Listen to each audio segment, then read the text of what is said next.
In Making History, a group of young professionals in Chattanooga trying to do something that you just don't find in many places. Josh Rowe has the story of the Metro Ideas Project. Josh. Well, Tricia Calvin, Metro Ideas Project launched in late 2015. It's a nonprofit, nonpartisan think tank. They're a group of people who do research projects for mid-sized cities. They look for solutions that will make history for those cities.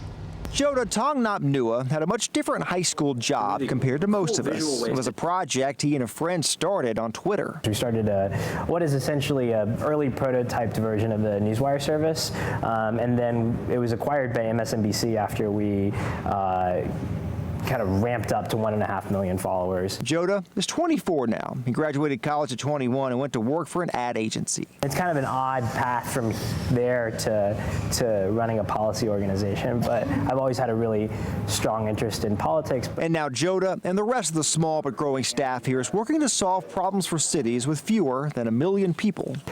Specific focus for us is really on urban policy, like how systems are managed and constructed. Their first major project was a look at school budgets, and we cited their research in the story we did here at NewsChannel 9 last month. We did an education project where we deconstructed a $400 million education or school system budget.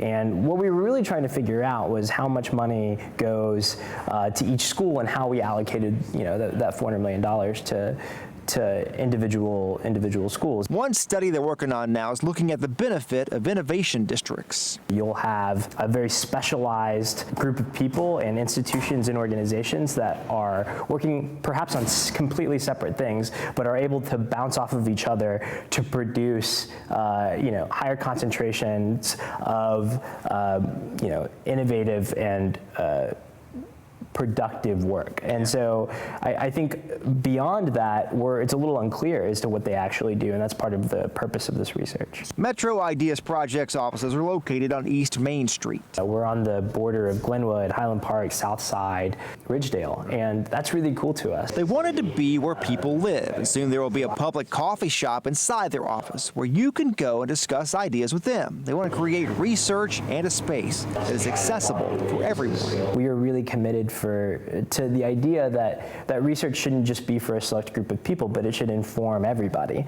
and that we should all be able to have a really great dialogue about what's impacting our local community. And now I asked Joda if this exists anywhere else in the country, a research firm that anyone can just walk in and talk about ideas with the researchers. He says this is the only one that he's aware of. Well, Tricia. One of a kind idea.